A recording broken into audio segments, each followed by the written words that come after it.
slowly. I mean, in the true nature of Rose. Rose is not an explosive or overwhelmingly dominant character, but she just sort of chips her way in and gets those wins.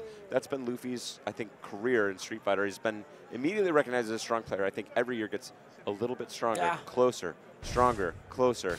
And to see him on the verge of top 8 here, at the biggest Evo of all time, the biggest tournament of all time. Yeah, he was one of the people who made everybody a believer in Rose, because for a while everyone thought Rose was a bad character, but Luffy was just dominating tournaments in Europe. Did he get it with slide? He did catch the slide. And got all 3 hits. Nice throw. And Ibuki does not have that much health to give away on that kind of shenanigan. But she is better able to keep up with Rose. The backdash not quite as effective against Ibuki's pursuit options, giant jumps. Wow, got it again. Oh, and you see that? He went for the overhead last time, right? And he blocked it successfully. That time he did a little shimmy and then went low forward. So he stood up again and caught him in the legs. Fantastic stuff.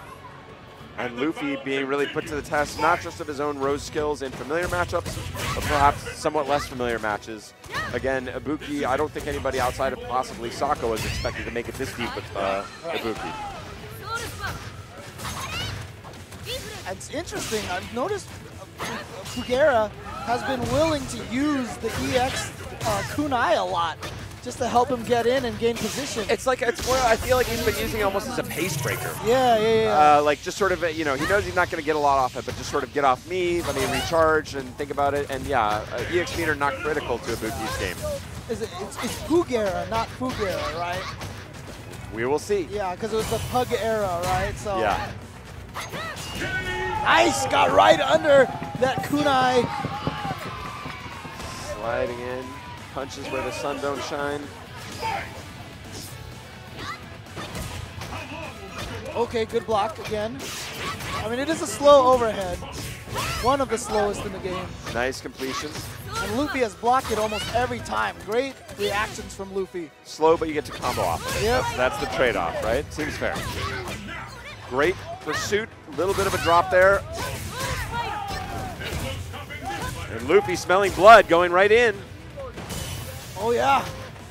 And gets the throw. Finds the neck and closes it out. A strong game 1 to Luffy. Yep. Like I said, we had a lot of USA chants earlier when Dominion was doing really well. I would love to hear, you know, the European players start going with their Europe or France chants.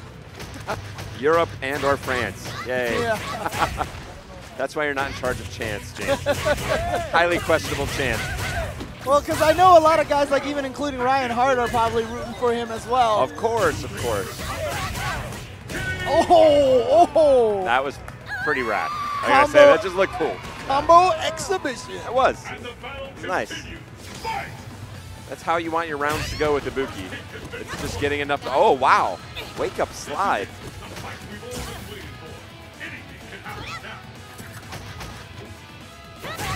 Oh, wow. Great Right over counter the poke, slide. yeah. Counter poking with her Tsumigi's. Oh, faded it out. Great pressure again. Not quite enough for the super. Doesn't even need it. Relentless.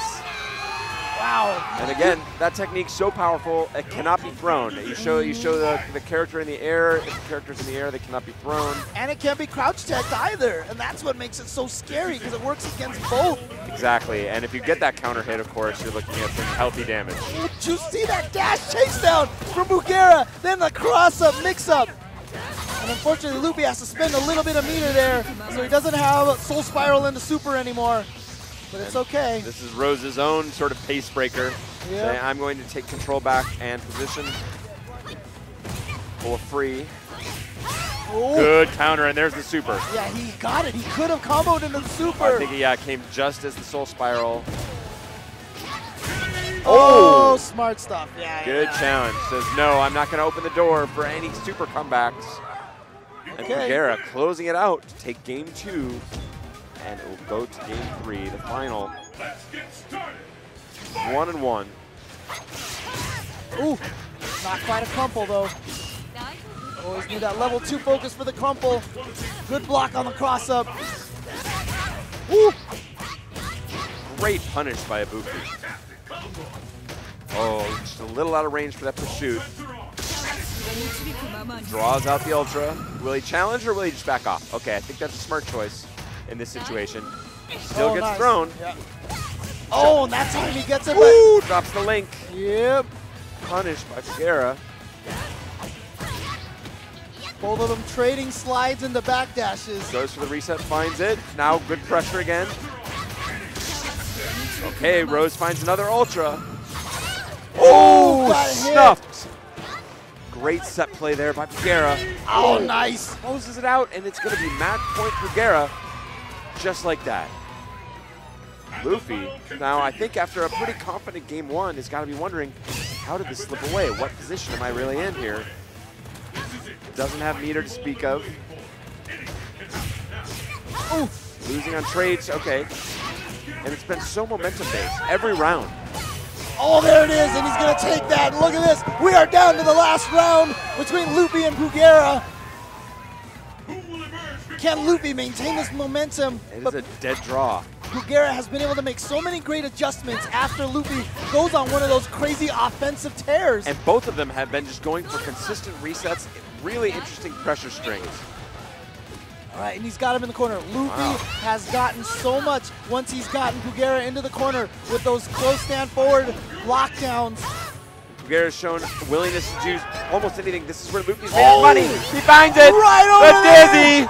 It's going to be Europe moving on. And Luffy takes it. He has eliminated FGC Fugera. They're up there. They've got some sort of complicated double fist bump technology.